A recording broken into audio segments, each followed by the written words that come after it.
Hola, buenas tardes a todos. Bienvenidos a una nueva edición del Aula Francisco Morán. En esta ocasión vamos a estrenar un nuevo formato. Se trata de una mesa redonda con 4 participantes que esperamos que facilite el dinamismo, ¿no? El intercambio de opiniones, por supuesto, no solo entre los que vamos a participar, sino esperamos también por parte del público. Para ello, recuerdo otra vez que está disponible a través del chat la posibilidad de que envíen sugerencias, preguntas o comentarios que intentaremos ir haciendo entrar pues, a medida que aparezcan, en principio, si se refieren a lo que es el flujo de la propia charla. Entonces, paso a introducir brevemente a los participantes, porque no hay mucho tiempo. En primer lugar, empezaré por alguien que tenemos la suerte hoy de tener como invitado. Se trata de Fidel González Rouco, doctor, es un doctor, profesor titular de la Facultad de Ciencias Físicas de la Universidad Complutense de Madrid.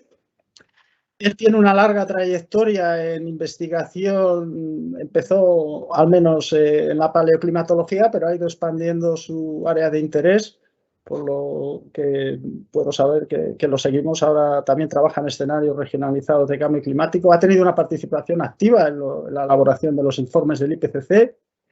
Entonces yo creo, desde luego, que sin caer en las exageraciones, uno dentro del mundo universitario en España es una de las personas, digamos, de referencia en todo lo que tiene que ver con el cambio climático. Bueno, muchas gracias en nombre de la Asociación Meteorológica Española, Fidel, por haberte prestado a esta colaboración. A continuación presento a Ernesto Rodríguez Camino, que repite charla. La semana pasada lo tuvimos en exclusiva con una charla sobre cambio climático. Ernesto, digo para los que no estuvieran, es meteorólogo del Estado, de la Agencia Estatal de Meteorología. Él se inició en el mundo de la predicción numérica, la modelización numérica del tiempo, donde se especializó en particular en la parametrización de los procesos de superficie. Y desde hace unos 15 años, pues es el jefe del área de la Agencia Estatal de Meteorología que se encarga pues, del cambio climático y de la modelización climática, donde dirige y coordina pues muchos proyectos, entre ellos con también predicciones regionales climáticas, por ejemplo, participación en modelización del clima también con algunos centros europeos y algunos más, ¿no? Es una persona también pues muy involucrada en todo el tema del cambio climático desde el punto de vista, digamos, de la ciencia en España. Es otra persona de referencia. A continuación tenemos a José María Sánchez Laulé.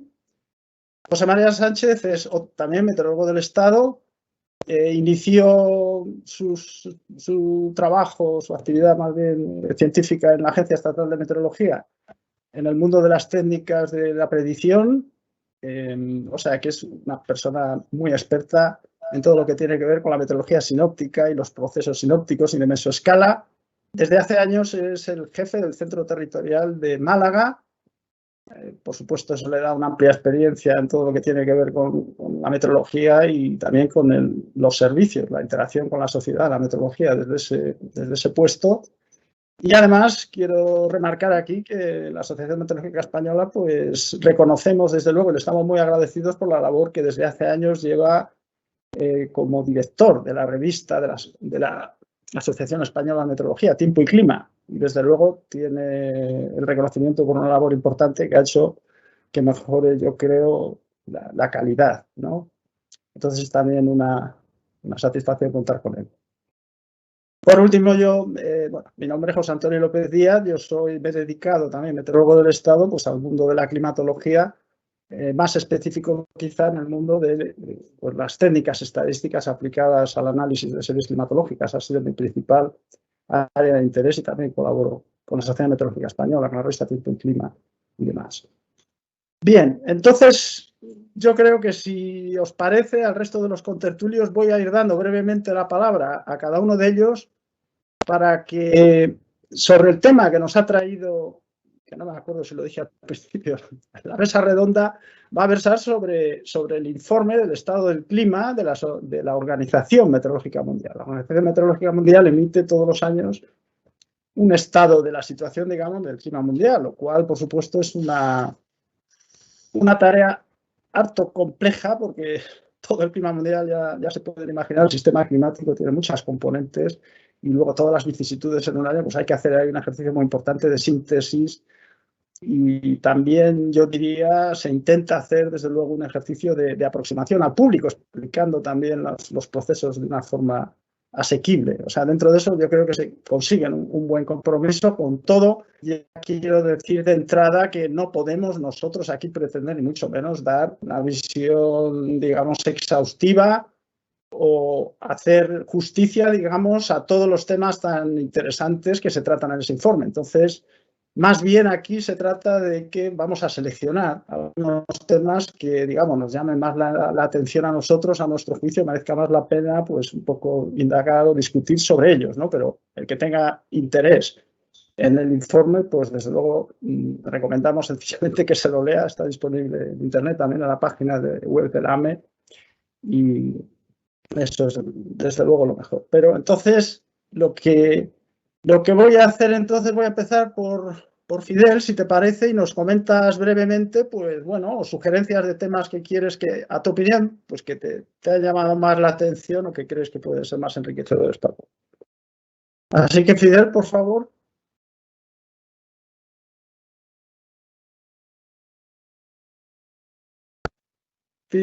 ¿Tienes el micrófono activo? Ahora lo puedo activar yo. Muy bien, ahora sí. Sí. Bueno, pues buenas tardes. Muchas gracias por la presentación. Es un gusto coincidir con vosotros y muchísimas gracias por la invitación. Es un honor de estar aquí en un acto de la AME, ¿verdad? Si te parece bien, digo algunas impresiones generales sobre el informe desde un punto de vista quizás menos técnico, al menos al principio, y más sobre qué es lo que me gusta o por qué me parece importante o interesante. Entonces, el tener este tipo de informes cada cierto tiempo que nos actualizan sobre el estado del conocimiento, sobre el estado de la situación climática, yo creo que es una buena aportación. Podríamos hablar de la orientación de diferentes informes. Lo siento, intento evitar toser porque estoy en un proceso con tos, pero intento modular la voz para que ocurra lo menos posible. Entonces, me parece un informe, el tener este tipo de informe me parece útil porque proporciona información válida, constructiva a diferentes niveles.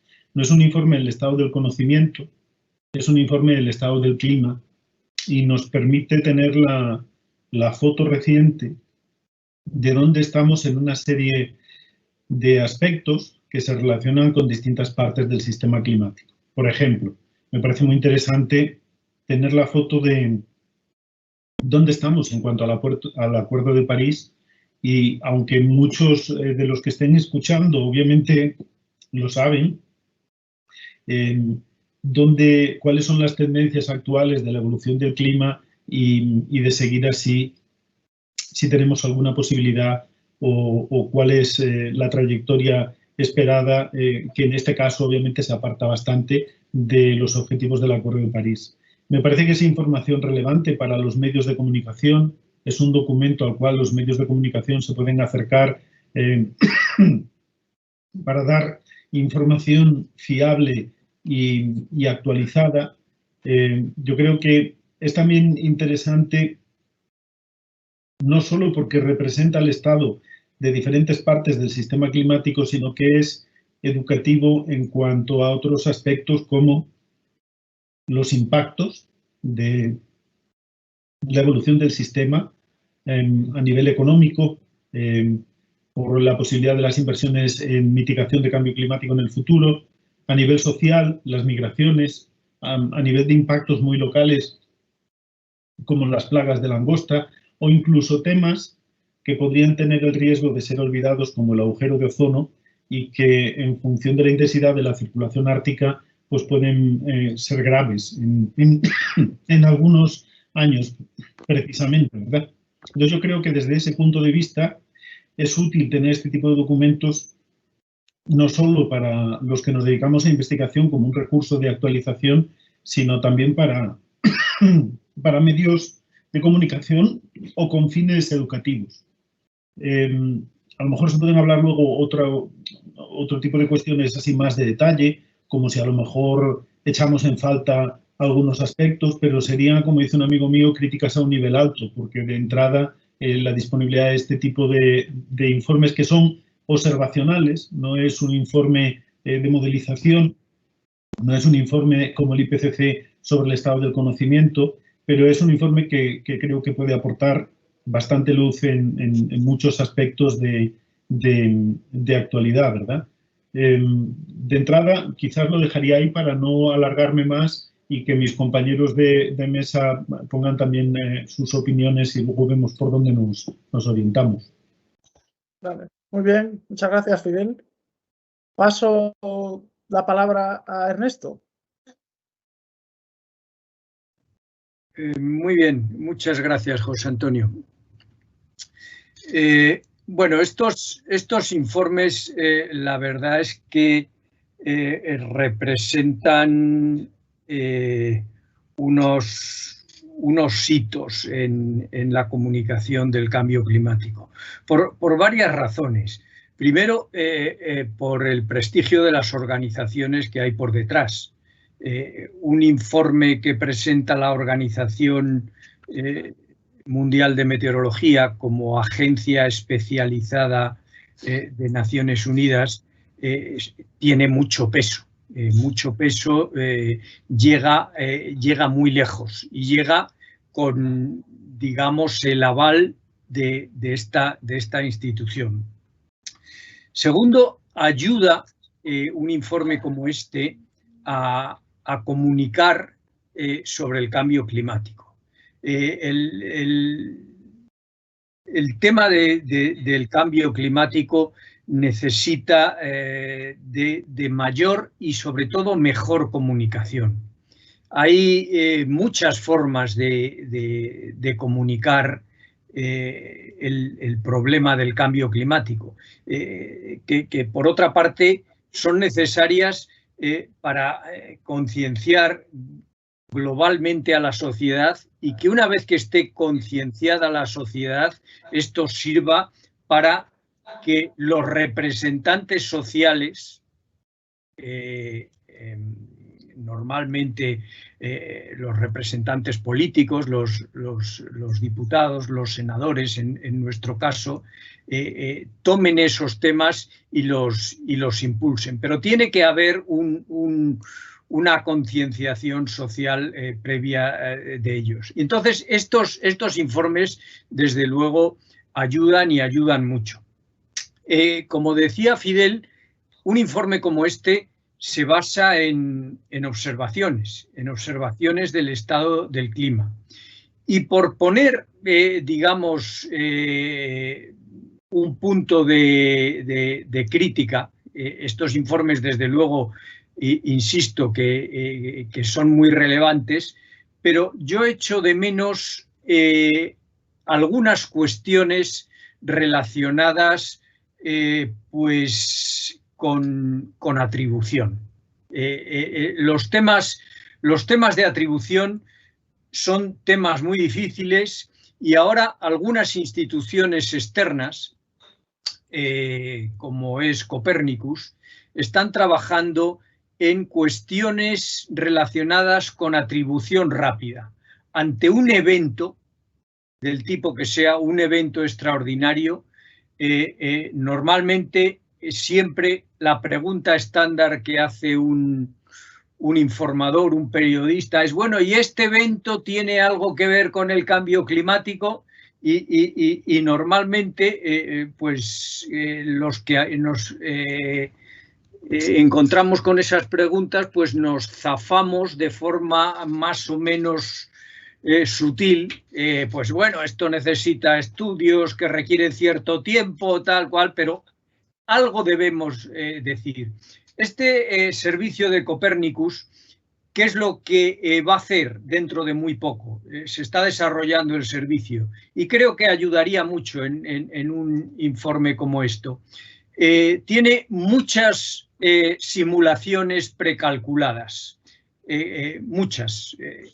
Y además simulaciones de referencia, digamos, sin gases de efecto invernadero, y simulaciones con clima real, con gases de efecto invernadero.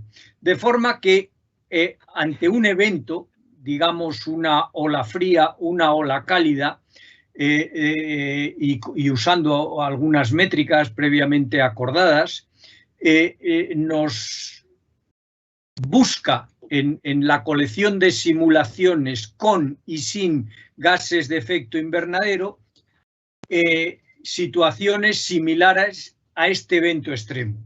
Y es capaz de darnos de una forma cuantitativa qué frecuencia este evento extremo aparecería en un contexto de cambio climático y en unas simulaciones en las que se ha apeado todo lo que tiene que ver con el cambio climático, fundamentalmente los gases de efecto invernadero, aerosoles y otras cosas. Bueno, esto nos permitiría en un informe como este dar situaciones excepcionales y poder orientar hasta qué punto ciertas situaciones excepcionales son consecuencia de la variabilidad climática o del cambio climático. Lo dejo ahí para seguir luego hablando del tema, pero me parece que es un tema que ayudaría mucho en la comunicación. Muchas gracias, Ernesto. Paso a José María, por favor. Hola, gracias, buenas tardes. Bueno, después de los expertos que han hablado en cambio climático, yo realmente no me considero un experto en esto, ni mucho menos, y quiero aportar una visión un poco más local, ¿no? Es decir, yo creo que la gente lo que está esperando es que le expliquen por qué se producen fenómenos extremos climáticos, como puede ser el mes de febrero de este año, que ha sido el más seco de la historia, ¿no? Y más seco que en agosto, por ejemplo, ¿no? ¿Por qué ocurren las cosas? ¿Por qué ocurren los fenómenos extremos meteorológicos que dan lugar a desastres? Por ejemplo, el de la borrasca Gloria, ¿no? Porque acercarnos un poco a esa... Porque de una forma creíble por el público a explicar por qué ocurren estos fenómenos. No se puede, yo creo que hay una cortina ahí echada, ¿no?, por parte de los comunicadores de que todo se debe al cambio climático, cualquier cosa que ocurre, ¿no? Y yo creo que exagerar no es conveniente, ¿no? Es decir, que luego ya podemos volver, puede ocurrir como está ocurriendo ahora, ¿no? La pandemia se podía haber evitado y el cambio climático también, ¿no? Puede ser, ¿no? Es decir, y sensibilizar de una forma, no sé de qué forma, hay que llegar a la sociedad para que se dé cuenta de que lo que, digamos, los mayores de ahora nos miramos con mala cara a los jóvenes porque están saltándose las normas en cuanto a pandemia, pues similarmente, realmente los mayores, digamos, la sociedad que estamos rigiendo o que han regido los mayores hasta ahora, se están pasando por el forro un poco todo el problema del cambio climático que va a afectar a gente mucho más inocente, ¿no?, que son nuestros descendientes. Entonces, yo creo que habría que explicar un poco, bueno, un poquito más la correlación entre estos fenómenos y si tienen estos fenómenos extremos, a qué patrones corresponden y por qué, ¿no? De una forma simple, y si corresponden y si efectivamente, como dice Ernesto, son atribuibles al cambio climático o no, ¿no? Es decir, que yo noto un eslabón que se pierde, ¿no?, entre todos los indicadores de la OMM, que todos salen, bueno, pues que efectivamente el cambio climático continúa, hasta explicarle a uno por qué el mes de enero fue, el mes de febrero fue el más seco de la historia, por qué fue más seco que incluso en el verano, que todos sabemos con el clima mediterráneo, ¿no?, que lógicamente el verano es cuando menos tiene que llover.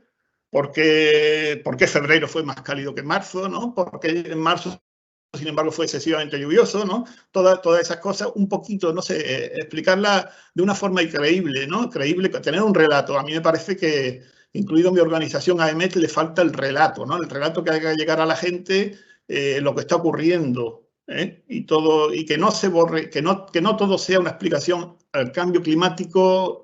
Quiero decir, hay un salto ahí, ¿no? Entre lo que ocurre y la imputación, que es cierta, ¿no? Que posiblemente, seguro que es cierta el cambio climático, pero faltan pasos intermedios en que se vea que los profesionales, los comunicadores y eso sepan manejarse por los eslabones intermedios, los regímenes de tiempo, por qué ocurren, por qué, no sé,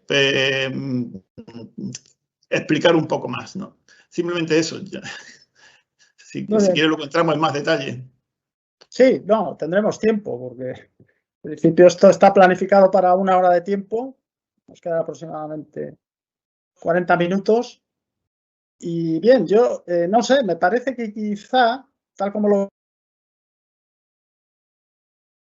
Por supuesto, todos, mucho interés, también muy amplio, es casi forzoso, ¿no? Porque siempre que se habla del clima, del cambio climático, surgen muchas cuestiones y muchas líneas. Me parece a mí que quizá con todo podríamos empezar concentrándonos, no todo el tiempo, pero sí dedicar unos minutos a centrarnos al propio contenido del informe, bien sea en la parte, digamos, descriptiva general con la que empieza el informe, ¿no? Porque habla, pues, que si la serie de temperatura, que si la precipitación, que si todo el tema de la criosfera, que si todo el tema del mar, y quizá, aunque sea un poco abuela pluma, de alguna forma, dentro de esos apartados, si podemos quizá hacer algún tipo de comentario, algo que nos haya llamado la atención, y luego podríamos, se me ocurre, quizá hacia el final, volver a temas más, o bien sea de la utilidad o de la posición del informe en el contexto de toda la investigación y todos los problemas sociales que han, sobre todo, entiendo, tocado Fidel y Ernesto, que se ha centrado también en el tema de la atribución, que efectivamente el informe no toca. Pero claro, la cuestión de la atribución, desde luego, me parece a mí que merecería perfectamente una charla aparte, porque es un tema muy amplio, ¿no? Y quizá hoy creo que deberíamos de intentar centrarnos, y luego también lo que dices tú, José María, los aspectos más regionales quizá podríamos también centrarnos un poquito. También Fidel ha hablado de los impactos que se hablan en el informe y se muestran varios casos. Entonces, quizá os parece que volvamos al propio informe y que hagamos, aunque sea una pasada, ¿no? Es decir, no sé si merece la pena que, como el informe empieza con una página en que pone, que al principio hace lo que llama las highlights, ¿no? Quizá podamos rápidamente mostrarlo, vamos pasando eso para centrar ideas, ¿no? O sea, los puntos más significativos, para lo cual yo creo que voy a compartir la pantalla para mostrárselo a nuestros oyentes. Vamos a ver. Compartir la pantalla.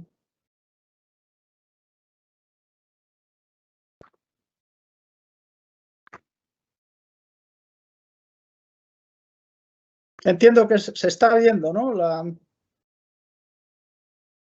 Sí. Se ve, vale, muy bien. Perdón. Entonces, lo primero que destaca este informe es que las concentraciones de los principales gases de efecto invernadero, pues que han continuado su ascenso. A continuación, que 2020 fue uno de los 3 años más cálidos que existen en los registros, que los pasados 6 años, incluyendo 2020, han sido los 6 años más cálidos en récord, lo cual es una cosa ciertamente impresionante. También comenta el detalle del dato de Verkhoyansk en la Federación Rusa, en Siberia, de 38 grados el 30 de junio, y que es el récord de temperatura en cualquier lugar al norte del círculo ártico. Es un hito también muy importante. A continuación habla del mar, dice que la tendencia en el aumento del nivel del mar, que se está acelerando. Además habla, a mí esto me ha llamado bastante la atención, del almacenamiento de calor o de energía térmica en el océano y de la acidificación. que siguen aumentando. Luego dedica bastante espacio y relieve a hablar de todo el tema de la criosfera, tanto el Ártico, del que comenta que hubo un mínimo de la extensión del hielo en el Ártico, o sea, en el Polo Norte, en septiembre de 2020, que fue el segundo más bajo de los registros. Habla de la Antártida, del continente antártico, ¿no? El Polo Sur, que se dice que se ha acelerado. Desde 2005 la pérdida de masa, que la cifra aproximadamente entre 175 y 225 gigatoneladas.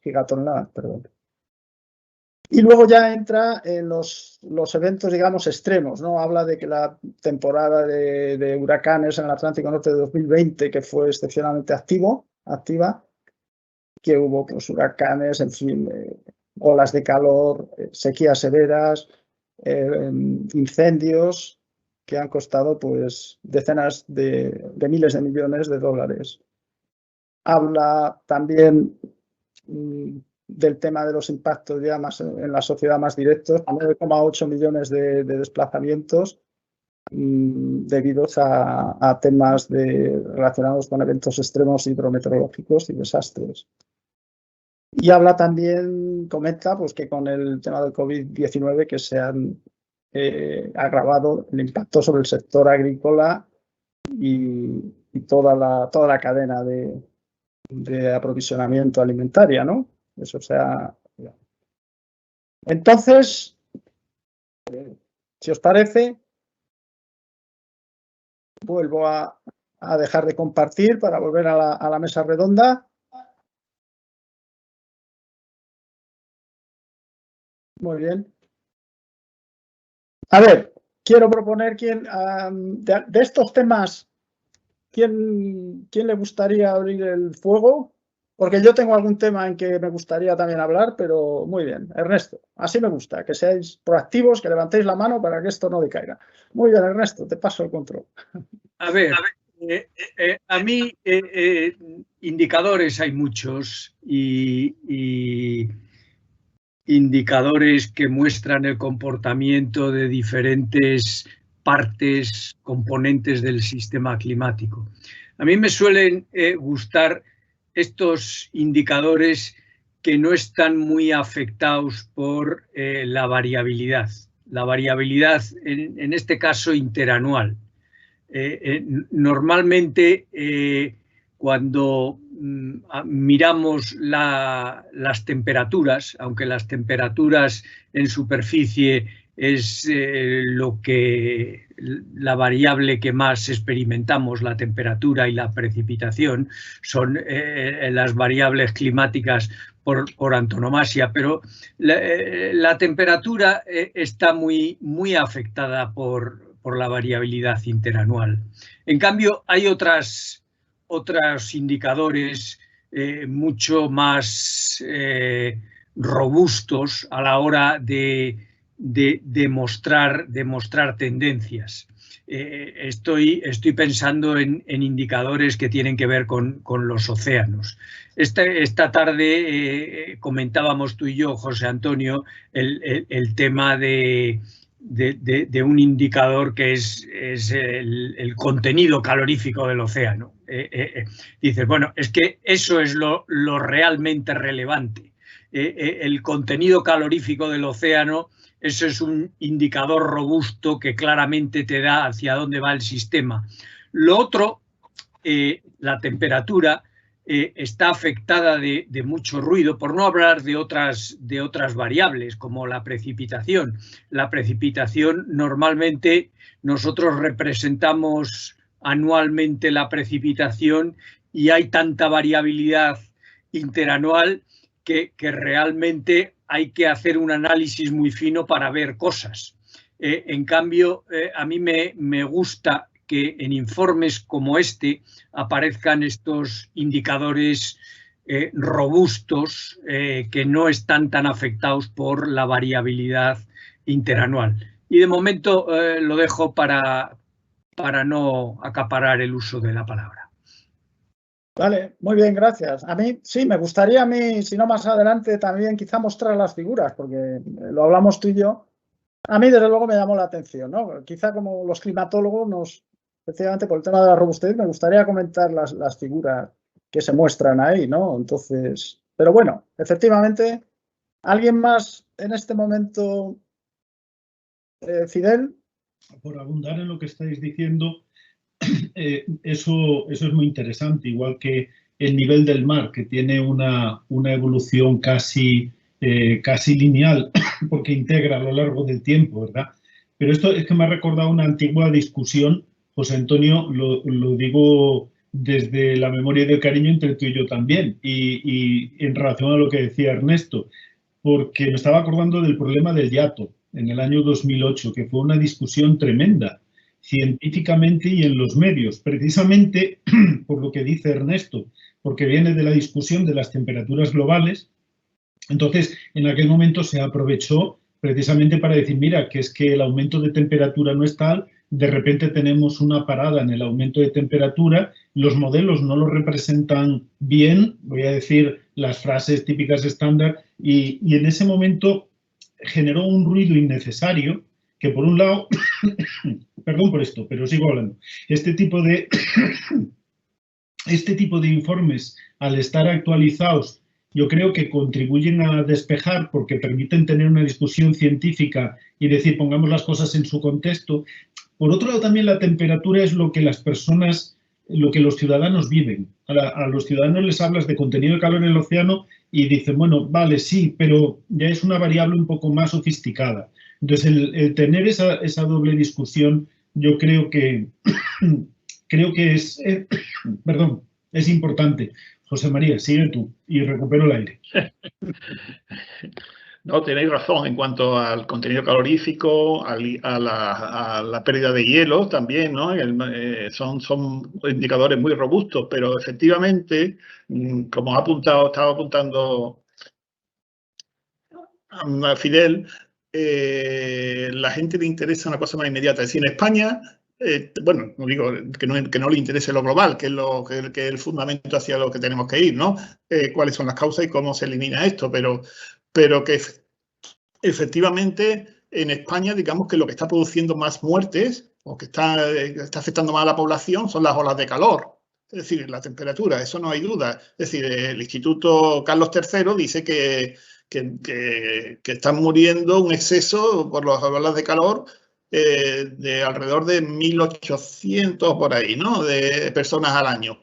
Fundamentalmente personas mayores de 74, yo estoy cerca, y bueno, hay gente sobre todo que no tiene recursos, ¿no? Para defenderse de estas cuestiones. Entonces, yo creo que está muy bien, es decir, lo de los indicadores más robustos es fundamental, pero para la gente hay que convencerla con sus problemas habituales, por lo menos en España, en cada sitio, ¿eh? Y indiscutiblemente hay que hablar de las temperaturas, ¿no? Indiscutiblemente hay que hablar de las precipitaciones, aunque sea difícil, ¿no? Es decir, el hecho de que este año haya sido una época de monzones tremenda, ¿no? Tanto en la India como en el Sahel, ¿no? Y en todas, pues eso tiene su importancia y también lo repercute en España, ¿no? El hecho de que llueva en un sitio más, por ejemplo, en los monzones, repercute en que en España haga más calor. Eso me parece bastante plausible, puesto que el anticiclón de las Azores, ¿no? Pues en invierno depende digamos, de la circulación, no de la célula de Halley, sino a través de las ondas de Rossby que lanza la precipitación, ¿no? Es decir, que todo, al final hay que incluirlo. A la gente le interesa, para convencerla, de por qué hay olas de calor, por qué hay sequía, por qué nos estamos quedando, pese a que llueva igual prácticamente en España, con los problemas que tenemos de aridez y de todos esos problemas diarios, ¿no? Entonces, pero estoy de acuerdo en lo que lo propone, que los indicadores, que no hay duda que hay cambio climático, es el contenido calorífico del mar, y bueno, la masa de hielo y toda esa historia, ¿no? Sí, de acuerdo.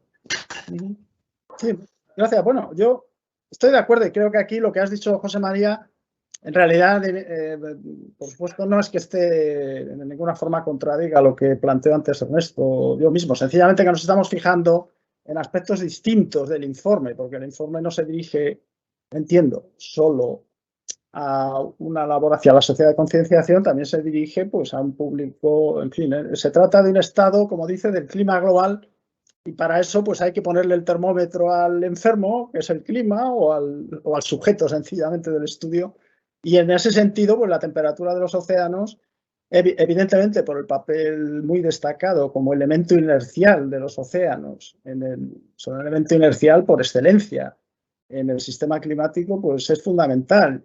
Y además hay que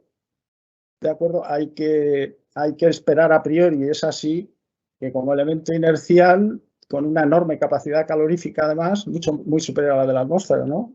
Es el orden de 1000 veces de ese orden, ¿no? Superior. Entonces es la huella del sistema en escalas, además, cuando te vas a las profundidades oceánicas, incluso de miles de años o decenas de miles, ¿no? Entonces depende también de las capas más superficiales, obviamente interacciona más con la atmósfera. Y yo, si quieres, Ernesto, te paso la palabra, porque no quiero... Sí. Venga, Ernesto, adelante. Sí, bueno, son reflexiones que me surgen al hilo de las intervenciones. Aquí en este informe hemos comentado que aparece fundamentalmente, pero no solo información observacional.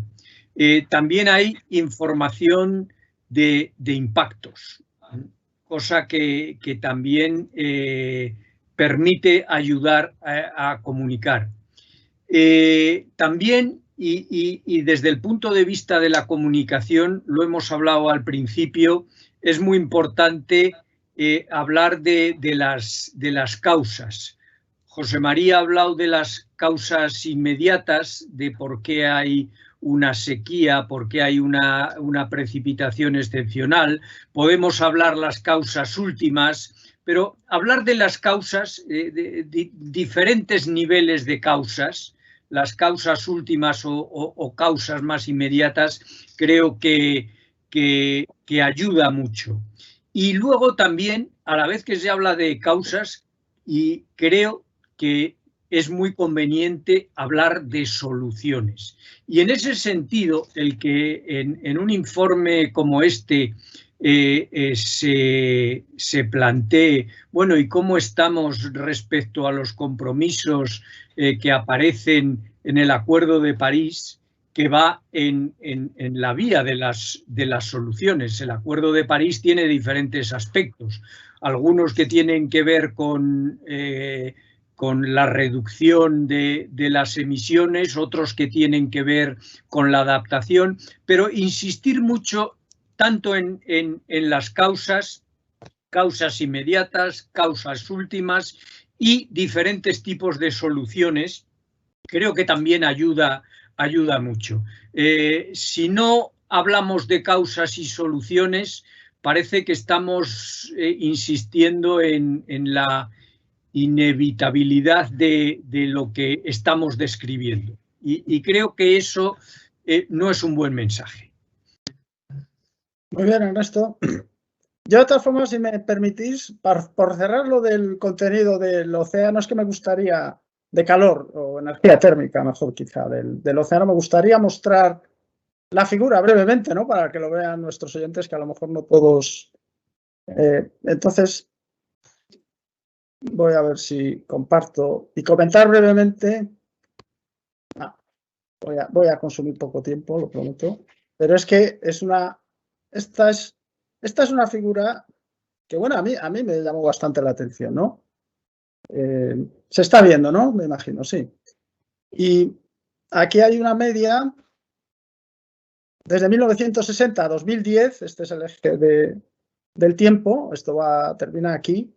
Y aquí tenemos el contenido, estas son las iniciales de Ocean Heat Content, contenido calorífico o de energía térmica del océano, en distintas capas, de 0 a 300 metros es la curva azul, Tenemos de 0 a 700, bien, de 0 a 2000 y de 700 a 2000, ¿no? Tenemos varias lonchas, ¿no?, del océano, y aquí, bueno, pues esta figura lo que sí que muestra es una tendencia bastante clara, sobre todo desde el año 70, al crecimiento. Esto coincide, curiosamente, pero esto es una coincidencia, coincide porque se parece un poco a lo que pasa con la serie de temperaturas medias, por ejemplo, de España y en general del hemisferio norte, sobre todo al final, que hasta los años 70 hubo un mínimo y luego ha habido una aceleración del calentamiento, ¿no? Y aquí también, bueno, comento brevemente que las unidades aquí, ha habido una errata, las unidades deben de ser 10 elevado a 22 julios por metro cuadrado. Estas unidades de números tan grandes, yo siempre hago el ejercicio de traducirlas a términos más humanos, próximos. Entonces, si uno hace el ejercicio de dividir toda esa energía entre toda la superficie del planeta, que son unos 510 millones de kilómetros cuadrados, resulta un número que son unos 20 megajulios por metro cuadrado. Ese número ya es mucho más inteligible. 20 megajulios, por poner un orden de magnitud, pues la cantidad de energía de medio litro de un combustible fósil como la gasolina anda más o menos por ese entorno, los 20, depende del tipo de combustible, ¿no? Y también tiene otra interpretación quizá más interesante climatológica, que es que en un día, o sea, en 24 horas, la energía que absorbe radiativa promedio que absorbe la atmósfera por metro cuadrado, haciendo el promedio, para todo el año, o sea, haciendo un promedio para todo el globo, la energía promedio es de ese mismo orden, de 20 megajulios por metro cuadrado. O sea, estoy usando el valor medio, 240 vatios por metro cuadrado de potencia media, cuando uno promedia para toda la superficie del planeta, y eso entonces, esta cuentecilla, entonces así se entiende bastante mejor que el aumento, por ejemplo, desde el año 2005, según esta figura, ha sido, vemos aquí, de 0 a 4 unidades. O sea, esto podríamos decir que la cantidad de energía que ha acumulado el océano, en este periodo equivale aproximadamente a 4 días completos de radiación absorbida, de radiación solar incidente absorbida por la atmósfera. O sea, eso es un poco lo que se va guardando ahí, lo que se va guardando ahí, digamos, debido al desequilibrio, ¿no?, radiativo, que es la causa, naturalmente, del almacenamiento. Quizá tenía que haber empezado por ahí, lo digo para la gente que no esté muy al día en esto. O sea, la causa de este almacenamiento de energía en el océano, pues es el desequilibrio radiativo que provocan los gases de efecto invernadero, el aumento. Hay un desequilibrio radiativo en el tope de la atmósfera, eso hace que se esté guardando energía en exceso hasta que se alcance un nuevo equilibrio que implica una elevación de temperatura, básicamente, de todo el sistema. Pero mientras no se alcanza ese equilibrio, pues el exceso de desequilibrio se va guardando, y el océano es la parte que obviamente por esa inercia térmica tan importante que tiene, muy superior a la de la atmósfera, pues que es el agente más importante de almacenamiento. Ya devuelvo el control, dejo de compartir y, por favor, Ricardo, aprovecho para decir brevemente, porque se me olvidó, que quiero agradecer también a las dos personas que están al tanto de la producción y de que esto funcione bien, que son Fernando Aguado y Ricardo Torrijo, que son los que están entre bambalinas. Bien, me ha llamado, no sé si hay algún comentario más, y si queréis, bueno, ¿alguien quiere decir, tomar la palabra? Que no he estado viendo manos porque he estado viendo la figura. Tú, Fidel, muy bien. Les comento brevemente, solo por decir que este tipo de figuras ha sido muy discutidas en el cambio de década, de la primera a la segunda década del siglo XXI, precisamente, por el desequilibrio energético. Entonces hay un valor grande en este tipo de figuras porque el océano profundo es el menos muestreado y hay una necesidad de muestreo de las temperaturas del océano profundo precisamente para el cálculo de la energía almacenada que contribuye a ese desequilibrio. Es muy interesante también verlo porque ese tipo de figuras se han usado mucho como proxy, entre comillas, no sé si haría aquí la palabra adecuada, como valoración indirecta del aumento del nivel del mar, porque lo que produce el aumento primordial, lo que hasta ahora ha estado produciendo el aumento primordial del nivel del mar es la expansión térmica producida por la acumulación de energía en el océano. Pero si luego te vas a la figura de aumento del nivel del mar, existe una aceleración en el aumento del nivel del mar porque hay un proceso de sorpaso en donde se espera, ya que ese término se utiliza mucho últimamente, en donde se espera que sea la fusión de los mantos de hielo polar lo que sea la primera o más importante contribución al aumento del nivel del mar en el océano. Entonces, el tener las tres figuras, la de las temperaturas globales, la del contenido de calor en el océano y la de la criosfera, a mí me parece un trío muy interesante. Ajá, muy bien, de acuerdo completamente. ¿Alguien pide la palabra o pasamos? Es que hay muchos temas, desde luego, que nos han llamado la atención. Podemos pasar, si queréis, se me ocurre, al tema de los hielos, de la criosfera, donde seguramente ha habido alguna cosilla, ha habido resultados bastante notables. A mí en concreto me ha llamado la atención una cosa que no es muy importante por la repercusión, o sea, por su importancia global, pero sí que me parece que es muy indicativa de las dificultades específicas que plantea todo lo que tiene que ver con la dinámica criosférica. Y aparece ahí, yo me la he marcado. Si queréis la comento brevemente ahora o después, porque es que es muy curiosa y a mí voy a ver si lo vuelvo a compartir pantalla. Y esto es un interés, ya digo, casi más meteorológico o tal, pero es que a ver si lo encuentro. Vamos a ver si vamos pasando aquí.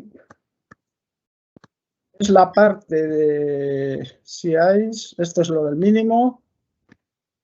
Me lo había marcado, creo.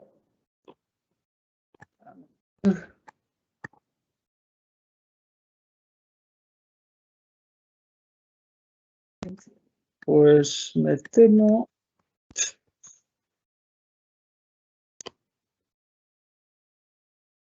Me parece que estaba. Bueno, es que cuando uno empieza a abarcar cosas, es lo que pasa, que luego no encuentras lo que quieres, claro. Vamos a ver. No, me parece que estaban olas de frío. Es una cosa que a lo mejor. Me parece que es esto. Este párrafo dice que el invierno extremadamente húmedo y cálido en el norte de Europa, que produjo una cobertura nubosa excepcionalmente baja en muchos lugares. Y comenta que Helsinki que tuvo un número récord bajo, bajo de días con cubierta nubosa. Y dice, pero en la parte más hacia el norte de Europa, las temperaturas estuvieron por encima de la media, pero estuvieron suficientemente frías como para que se pudiera formar nieve. Y que entonces ahí lo que pasó fue justo lo opuesto. Es decir, que la cobertura de nieve fue excepcionalmente generosa, ¿no? Y comenta que en un lugar bastante impronunciable, Sodankila, está mal pronunciado, pero bueno, en Finlandia, que la nieve alcanzó una profundidad, un espesor, mejor dicho, récord de 127 centímetros a mediados de abril. A mí esto me ha llamado la atención porque es muy ilustrativo de la gran dificultad que hay con el tema de la nieve, como el mismo evento excepcional, que se trata en principio de temperaturas altas, más contenido de vapor de agua en la atmósfera, en unos lugares puede conducir a que casi no hay nieve y te mueves un poquito más al norte en latitud, hacia latitudes más septentrionales, y produce justo el efecto contrario, o sea, cobertura nubosa récord. Y desde el punto de vista meteorológico, y que esto tiene también relación con la complejidad aunque es un tema de paleoclimatología, aunque como está aquí Fidel, a lo mejor pica y entra a ese trapo, pero está todo el tema de las glaciaciones y demás, cómo hay mecanismos en que hay umbrales, como en concreto la temperatura por los 0 grados básicamente de congelación del agua, que porque se superen un poco o no, pueden producir resultados completamente distintos, y me pareció que eso es bastante demostrativo de esta enorme dificultad en que a veces te mueves un poquito. Y dejo de compartir pantalla, por favor, Ricardo. Pasamos a mesa redonda. Puede producir resultados opuestos, o sea que hay veces que pequeños errores, bien sea en la modelización o bien sea en la predicción, producen esos resultados. Me llamó la atención, vamos, desde ese punto de vista. Sí, Ernesto, por favor. Sí, creo que es un tema muy, muy interesante. Cuando tú pasas el umbral de los 0 grados, aparecen cosas tanto en observación como en simulación, cosas excepcionales, raras, no bien previstas. De hecho, en los modelos, cuando tú te mueves alrededor de los 0 grados, te puedes encontrar que en lugar de enfriarse el suelo, como uno esperaría, pues empiezas a cambiar de fase el agua que tienes en el suelo. Si eso no lo tienes bien simulado, pues los modelos pueden tener errores. Las observaciones también nos muestran que cuando nos movemos alrededor de 0 grados nos cuesta pasar de los 0 grados, bajar de los 0 grados. Podemos tener una situación atmosférica propensa a bajar de los 0 grados, pero en lugar de bajar, pues nos quedamos invirtiendo parte de energía en cambiar de fase. O sea, el límite ese de los 0 grados actúa ahí como un freno para movernos en temperaturas hacia arriba y hacia abajo. Creo que es un tema muy, muy interesante. Y desde luego en modelización, hace años era un tema cuando los modelos no tenían ecuaciones para el agua sólida en el suelo, pues ese freno que teníamos de cambio de fase no se simulaba razonablemente y había problemas en la simulación, pero también es un tipo de freno que se ve en la observación. El invertir es parte de la energía en los cambios de fase. Sí, sí, muy, muy, muy interesante, desde luego, el tema. Muy bien. Creo que Fidel, es que no sé, yo creo que vi a Fidel primero. Tú pediste la palabra, Fidel. Sé que tú, José María, la has pedido. Fidel, ¿habías pedido la palabra antes? Pero después de José María. Bueno, José María, te lo cede. Como está con tos y tal, aprovéchate. Es que José María, por favor. Os escucho un poco entrecortado, no sé qué ha pasado. Bueno, no, solamente apuntar que sí, que efectivamente se ven cosas muy contradictorias, ¿no? Porque, por ejemplo, la pérdida de hielo de marino en la zona de Barents y el Mar de Kara, ¿no? En los últimos años, pues se produce al mismo tiempo que un aumento de la capa de nieve en Siberia occidental, ¿no? Es decir, que cosas curiosas, es decir, que ocurren, que quizás Fidel nos puede explicar, lógicamente, pero sí, apuntar eso, que ocurren cosas poco, parecen, a primera vista, contradictorias, ¿no? Sí.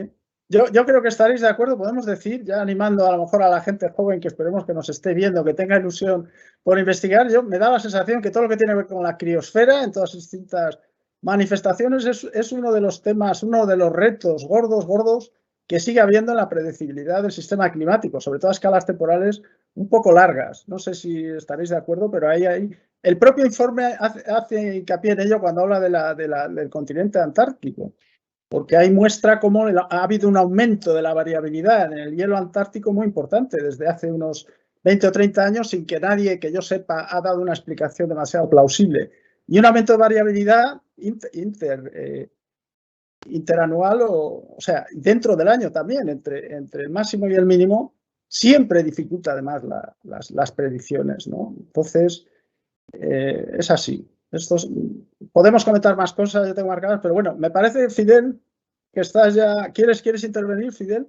Podría decir alguna cosilla, no sé si aporta con mucha utilidad, pero lo que me sugiere, tal y como estáis hablando, o la conversación está yendo ahora a las escalas regionales, ¿no? Entonces, como haciendo esa transición, venimos de hablar de unas figuras antes que representan cambios a escala global, en donde las figuras casi hablan por sí mismas. Entonces, uno casi mira lo que hay después a la derecha de la figura, que es lo siguiente, que por la tendencia en la subida a nivel del mar o el contenido de calor en el océano de energía en el océano o la evolución de las temperaturas, hacen mucha alusión a la evolución siguiente de escenarios, lo que decíais del Acuerdo de París, etcétera. Hombre, uno siempre puede plantearse ahí explicaciones en relación con aquel comentario que teníais antes de uno echa en falta explicaciones, ¿no? Ahora voy a eso y espero no me extiendo mucho. Pero a mí en esas figuras globales una cosa que me sugiere, y que a lo mejor didácticamente no es que falte, porque no son observaciones, es en relación con la criosfera, yendo ya a ese tema, son las sorpresas.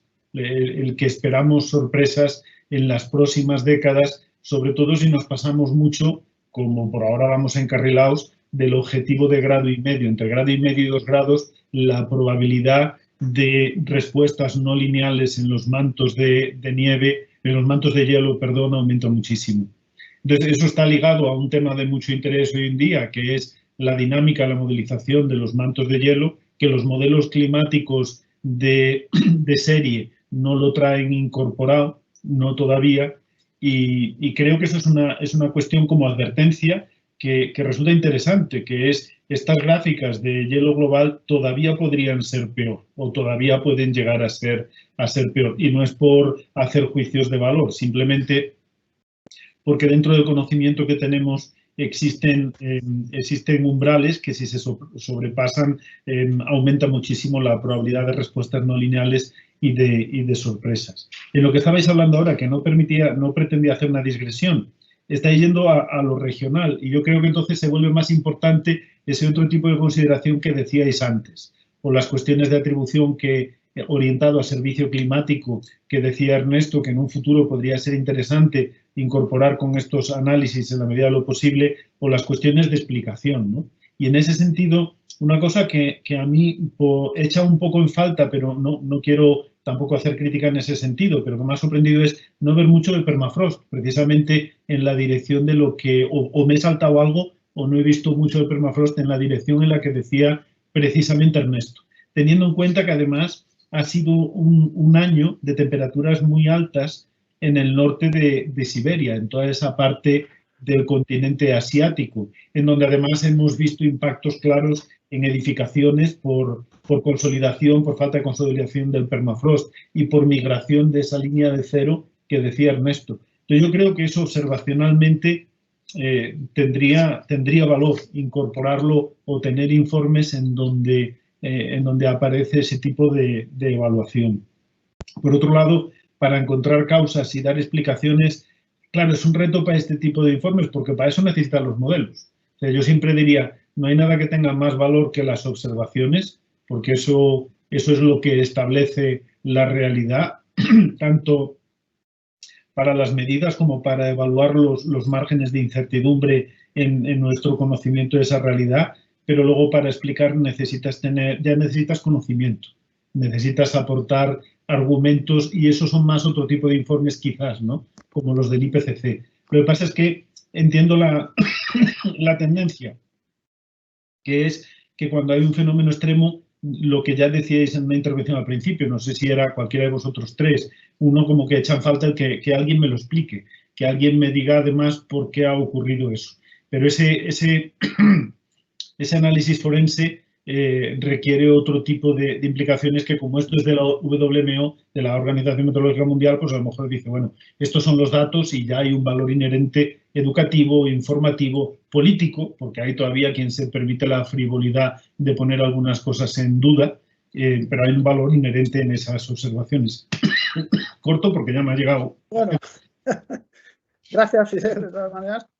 Bueno, estoy mirando el tiempo y estamos ya prácticamente en tiempo de descuento, porque ha pasado una hora, ¿no? Ahora, entonces, si os parece, yo quisiera leer ahí, yo veo en el chat, si no he cometido errores, tenemos todos acceso al chat, de todas formas, pero voy a leer las dos preguntas o comentarios que tenemos. Una de Alejandro Lomas, que dice, dado que el sujeto de investigación es más bien el sistema climático que el calentamiento global, ¿por qué hay tanta obsesión por parte de la ciencia oficial en afirmar con absoluta rotundidad que no hay caso, que todos los conocimientos sobre un tema tan complejo no son discutibles científicamente? enlaza un poco con lo que decías tú hace poco, Fidel, pero desde otra, obviamente con otra opinión. ¿Queréis alguno dar algún comentario, respuesta? O sea, la crítica parece que va dirigida en que se presentaría, ¿no?, según esta visión, todo como demasiado seguro. Y, hombre, yo sí diría así a bote pronto que es verdad que en este informe de la AMM no se entra mucho a los temas de incertidumbres, al menos de forma explícita, como sí se hace en los del IPCC. Tuvimos ocasión la semana pasada que Ernesto nos comentó, ahí sí que se hizo un esfuerzo muy importante. Yo tuve ocasión de participar en el año 2004, creo recordar, en una conferencia en Irlanda donde se empezó a hablar de todos estos temas, del tratamiento de la incertidumbre y de su presentación con un lenguaje calibrado, etcétera, y unos debates ahí muy interesantes. En el IPCC sí. En este informe entiendo que no se siguen esas mismas, porque el interés está en otras cosas. Ernesto. Sí, Ernesto. Sí.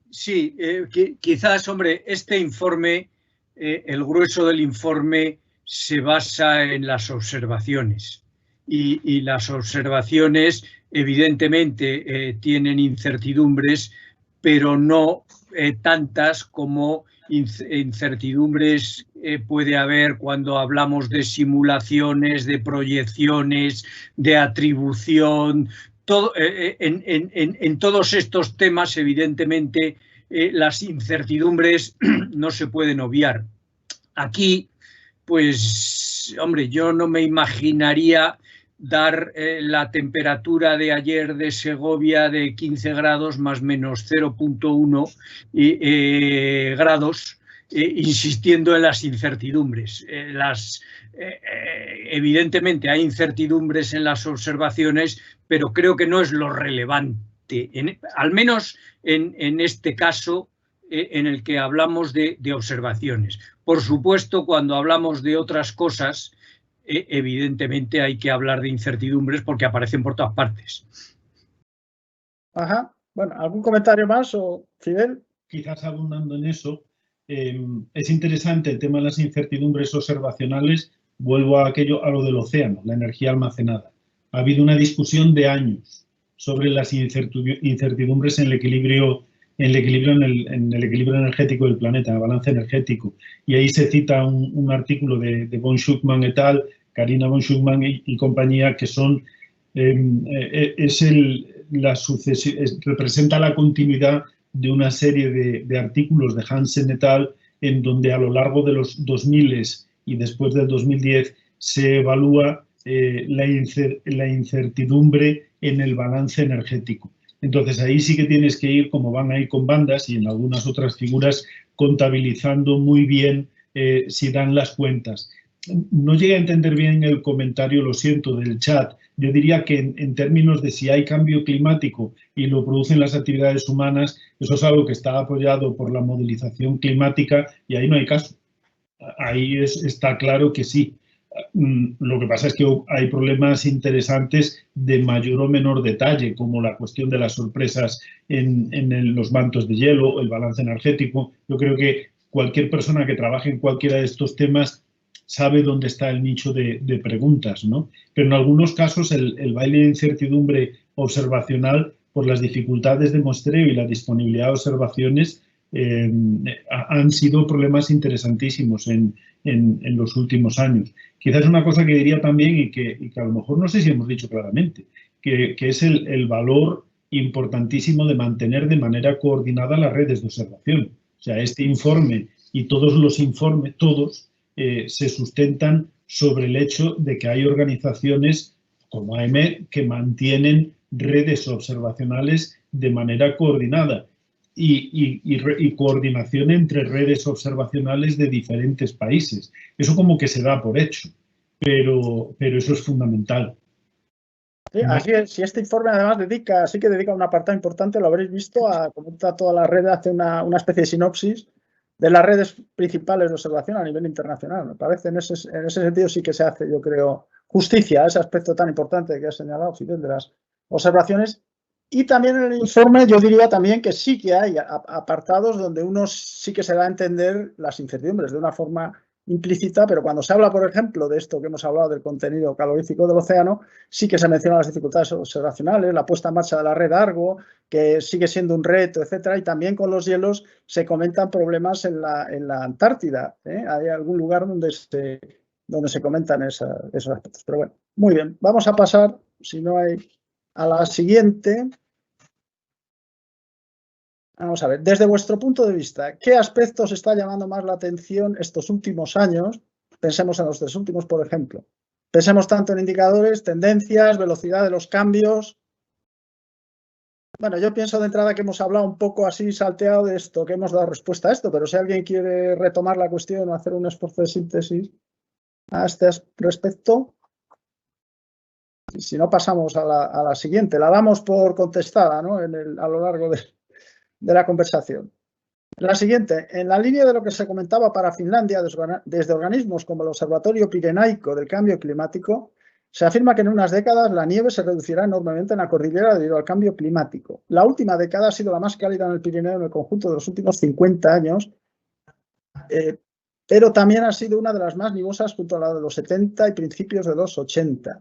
Entiendo que subrayáis que debería tenerse más cuidado en los mensajes de ciertos organismos e incidir en las enormes incertidumbres que presentan las escalas regionales, más si la orografía es intrincada, y los fenómenos más complejos como la precipitación sólida, cambio de fase, etc. Una especie de comentario que abunda quizá en la línea de lo que ya comentamos, sobre todo Ernesto y yo. ¿Queréis alguno más? Quizá tú, José María, que los aspectos sinópticos, quizá eres aquí el más con más conocimiento de causa. ¿Se te ocurre algo que añadir? O tú, Ernesto, porque yo creo que, bueno, que efectivamente pienso que el problema de la cobertura nivosa, efectivamente, y las dinámicas de los hielos, porque ya no solo la precipitación en forma de nieve, que era sobre todo la causa que provocaba ese contraste tan enorme en el caso de Finlandia, ¿no? O sea, ahí era un tema de que la barrera de los 0 grados, basta que se supere o no, porque claro, es que hay 2 efectos contrapuestos, es decir, para que nieve mucho interesa lo primero que haya suficiente humedad en la atmósfera, para lo cual interesa que haya más temperatura en la atmósfera, por la famosa ley de Clausius-Clapeyron, que pone un límite al contenido de vapor de agua de la atmósfera, pero si te pasas del umbral para que se forme la nieve, lo que sucede es que no te cae nieve, te cae agua, que no solo es que no sea nieve, sino que además te puede encima fundir la nieve que tengas en el suelo. Entonces,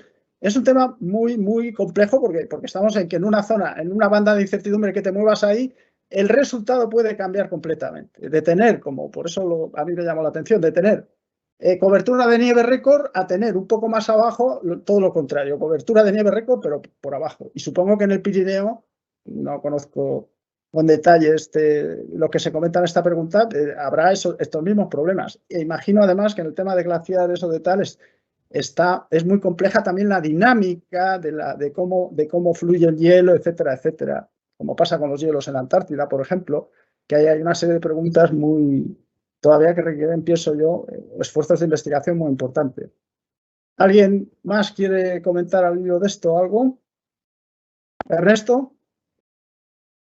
Sí, creo que ya más o menos lo hemos comentado, pero cuando estamos en el entorno de los 0 grados, ahí hay toda una serie de efectos contrapuestos que el que prevalezca uno u otro podemos tener resultados que claramente no tienen por qué ser contradictorios.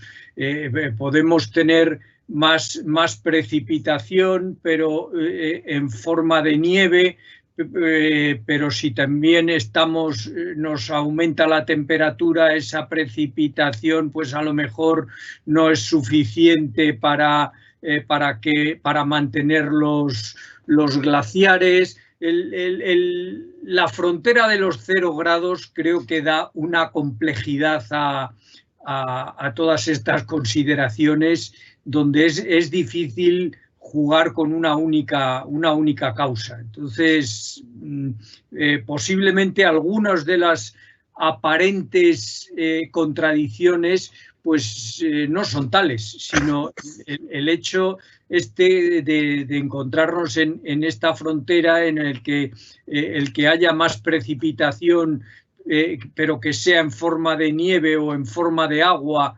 Cuando cambiamos un poquito el límite de la temperatura, pues puede ser muy relevante, y sobre todo cuando cae en el suelo, que se mantenga, no se mantenga, porque muchas veces hablamos de nieve en el suelo, y que la nieve en el suelo se mantenga, pues o cambiando estacionalmente o alimentando un glaciar.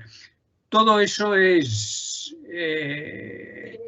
son muchos efectos que hacen que sea de una explicación compleja y, desde luego, no una explicación lineal. Sí, completamente de acuerdo, sí. Bueno, paso a la siguiente. En los informes de organismos que vigilan y monitorizan el clima se habla en general muy poco del aumento previsto de las intensidades de precipitación en escala subdiaria, y que pueden dar lugar a fenómenos extremos como las flash floods, dice aquí, las inundaciones, estas súbitas, corrimientos, etc. Sin embargo, algunos estudios apuntan a enormes incrementos, alteraciones mucho más marcadas que en los promedios anuales. Por su impacto a nivel social, en términos de las pérdidas económicas y daños a las personas y bienes, debería prestarse más atención a este aspecto, o sea, intensidades de precipitación en escala subdiaria. Es, desde luego, bueno, quiero recordar aquí que sobre eso, precisamente en la AME, en una de las primeras charlas que se emitieron, pues Javier Martín Vide, que es uno de los que ha tratado en climatología en España más este tema, sí que hizo una charla respecto a índices para valorar cómo se distribuye la precipitación según escalas diarias, subdiarias y tendencias, ¿no? O sea, sí que hay estudios desde el punto de vista de la climatología, sobre todo, digamos, la escuela mediterránea, que son los que más les afecta, ¿no? Digo yo, ¿no? Los climas más oceánicos en general no hay tanta variedad en esto, pero bueno, ¿alguien más quiere? Quizás tú, José María, que vives también ahí en Málaga, todo este tema de las precipitaciones subdiarias, ¿no? ¿Cómo lo ves? Bueno, la verdad es que no sé muy bien qué contestar en este asunto, ¿no? Simplemente, bueno, pues claro, el calentamiento de la atmósfera implica un ciclo más intenso, ¿no? de hidrológico, ¿no? Y, pues, y la máxima ya sabe cuál es, ¿no? Las zonas húmedas serán más húmedas y las más secas se volverán más secas, ¿no? Y eso parece que está funcionando así. Y incluso ya digo, este invierno, con las condiciones tan adversas que había medias, ¿no? de un índice de oscilación ártica tan alto, ¿no? Que ha sido récord, ¿no? De los 3 primeros meses de este año, ¿no? No ha habido desde los años 60, me parece, ningún promedio tan alto, pues ocurrió lo que ocurrió en el Levante, ¿no? Es decir, que con situación anticiclónica y todo eso, pues todavía tenemos que resolver quizás escalas mucho más amplias, ¿no? De semana, como ocurrió con el caso de la borrasca Gloria, ¿no? Y para meternos luego en detalles subdiarios, ¿no? Me parece a mí que los problemas más graves o problemas más importantes, ¿no? Puesto que plantea la interpretación de los modelos numéricos para el futuro, es decir, que si los modelos están dando eso, que la circulación se va a volver más alta, que el Mediterráneo se va a volver más anticiclónico, bueno, pues esto es lo que ha ocurrido este invierno, y sin embargo las precipitaciones han sido muy importantes en el caso de la borrasca Gloria, ¿no? Y quiere decir que no sabemos quizás interpretar todavía escalas mucho mayores para abordar escalas tan pequeñas con modelos numéricos, de modelos climáticos para el futuro, ¿no? De cómo se va a comportar eso, no lo sé. A mí me parece complejo, no lo sé. Sí, no, yo estoy, claro, sí, me parece que es muy pertinente lo que dices, porque efectivamente hay lo que se llamaba antes, no sé, en términos de la cascada de incertidumbres, y resulta que primero hay que tener presente que la precipitación en general ya tiene bastante más complejidad de incertidumbre que las temperaturas, en principio.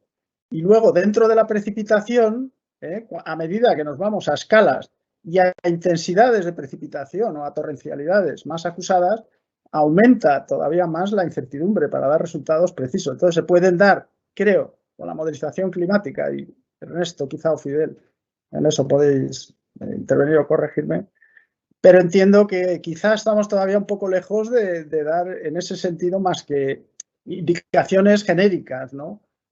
Con los modelos actuales climáticos, el entrar en esas escalas subdiarias, incluso la escala diaria, ¿no? Es decir, no está, por supuesto, bien resuelta en lo que son las proyecciones, ¿no?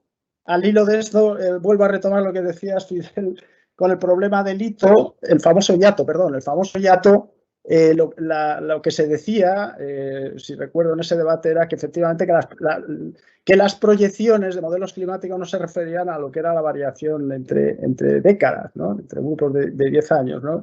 Y sin embargo, desde entonces sí que se ha intentado profundizar, quizá también con el avance de la modelización, de las capacidades de computación, en lo que es la variedad entre décadas, pero desde luego una cosa es hablar de eso y otra sería ya a escalas más reducidas, y que creo que es bastante complicado decir cosas muy concretas, ¿no? Más que grandes cosas genéricas, como que aumenta la energía del sistema climático, como que eso pues debe favorecer tormentas más intensas, tal. Bueno, este informe habla también de los huracanes, los ciclones, sobre esto hay también mucho debate, aumentan, no aumentan y tal, son temas muy, muy complejos, ¿no?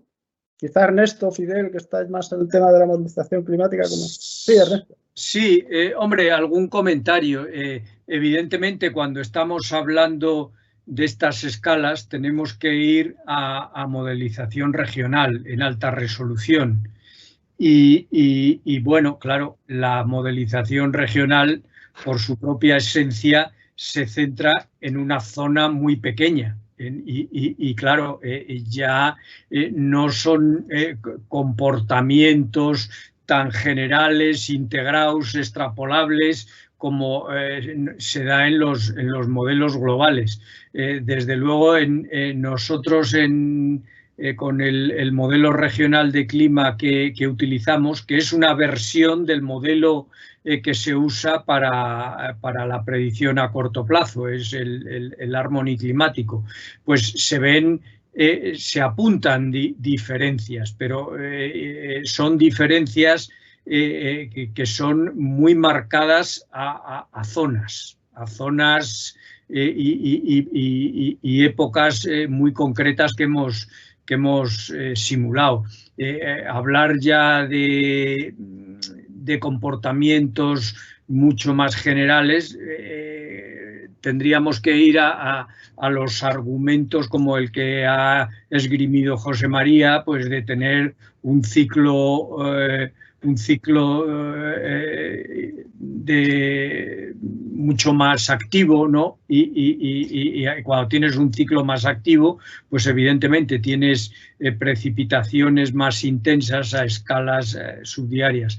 Por otro lado, cuando tú haces integraciones globales, evidentemente, aunque tú podrías sacar información subdiaria, el problema es el almacenamiento y muchas veces sacas información diaria y gracias. O sea, tampoco te pones a guardar cosas a escala subdiaria con el ánimo luego de analizarlo. Pero desde luego es un tema muy importante y que seguro que en los próximos años se avanzará mucho y desde luego yo estoy convencido de que por ahí van a salir muchas cuestiones de comportamientos como los que se habla en esa pregunta de aumento de intensidades en escalas subdiarias, mostrarlos más desde el punto de vista de simulación. Muy bien. Paso entonces a la siguiente. Dice, se conoce que el crecimiento de los glaciares... Perdona, Fidel, ¿habías levantado la mano? Sí, el dedo, pero ahora mismo sobre la marcha, si puede ser un comentario. Sí. Por a lo mejor matizar, abundando en lo que decís, que la propia mirada de hacer simulaciones con modelos globales es una mirada global. Si uno se va al último informe del IPCC, el tratamiento que aparece en los extremos es por necesidad global y necesitas tener definiciones de los mismos y de la fenomenología de los eventos de precipitación de carácter global. Entonces, en la propia definición va el defecto o va la limitación de no considerar bien los mecanismos que en cada región pueden ser peculiares, porque necesitas tener estadísticas globales. Entonces, para hacer algo más adecuado necesitas, como decía Ernesto, modelización regional y necesitas definiciones del comportamiento de ese tipo de... Los modelos producen salidas en escala horaria, que son las que se utilizan para hacer simulaciones luego regionales. El almacenamiento es con frecuencia un problema. Normalmente ese tipo de datos no son los que están disponibles de manera más pública, pero existen y se puede analizar. Lo que pasa es que en la propia mirada global yo creo que si quieres generar evaluaciones globales, tienes la dificultad de que no te puedes centrar en cada región en los mecanismos específicos y peculiares de la misma. Necesitas estudios dedicados ad hoc. Una cosa que me está pareciendo también, y no sé si es el momento de comentarlo, pero voy a ser breve, es que hay mucho espacio en estas cuestiones interpretativas, yo creo, para el papel de las asociaciones. Lo que estáis haciendo como asociación a mí me parece muy interesante y a lo mejor clásicamente en España no sé si se hacía, no me voy a extender más porque igual no es el momento apropiado, pero este tipo de discusiones orientadas específicamente a la interpretación de eventos o a la interpretación de eventos en el contexto de informes y demás, yo creo que pueden ser muy interesantes. Bueno, pues muchas gracias, Miguel, por lo que nos toca como Asociación Meteorológica Española. Se conoce que el crecimiento de los glaciares es muchísimo más lento que la disolución de los mismos. A escala geológica es como ondas, dientes de sierra, dice. ¿Esto se ha tenido en cuenta en los comentarios? No sé muy bien cómo interpretar. Quizás se refiere a los comentarios que hemos hecho nosotros, entiendo, o a los del informe, pero bueno, digamos que quizá no lo hemos comentado eso explícitamente, es que no hemos hablado casi de glaciares, ¿no? De la dinámica de glaciares. Hay muchísimos, ya lo dije al principio, que son muchos los aspectos que toca el informe y no hemos hecho más que hablar de unos poquitos y eso es así. Quizá alguien si quiere abundar en el tema de glaciares, pero si no, Ernesto, quizá te veo... Sí, yo no quería abundar en el tema de glaciares, sino simplemente que muchas de las intervenciones nuestras han sido sobre todo para motivar y estimular la lectura detallada y pausada del informe por parte de todos los asistentes. Hay muchos aspectos en el informe que merecen una lectura detallada. Nosotros en esta hora lo que hemos intentado es ejercer de altavoz simplemente y invitar a la gente a ir al informe. Sí, exacto, totalmente de acuerdo. Hemos hablado de algunas cositas, pero venía a continuación, pero lo digo que llevaba firma, ¿no? Dice, lo del diente de sierra fue mi pregunta, el doctor Mario Cafera de Uruguay. En cualquier caso, nos satisface mucho. Saludos desde aquí a Uruguay. Es una satisfacción que tengamos seguidores al otro lado del Atlántico, por supuesto. Y si no omito nada, me parece que estas son todas las preguntas que teníamos. Y entonces yo creo que por mi parte, como ya nos hemos pasado un buen trozo además del tiempo que teníamos previsto, creo que podemos dar por concluida esta animada mesa redonda, esperando que haya sido de interés de todos los asistentes. Y muchas gracias a todos por su atención y por la participación, especialmente quizá a los que han enviado preguntas. Y por mi parte nos cerramos el evento, si os parece. Muy bien. Muy bien, muchas gracias. Muchas gracias a todos. Muy bien. Gracias. Gracias a todos.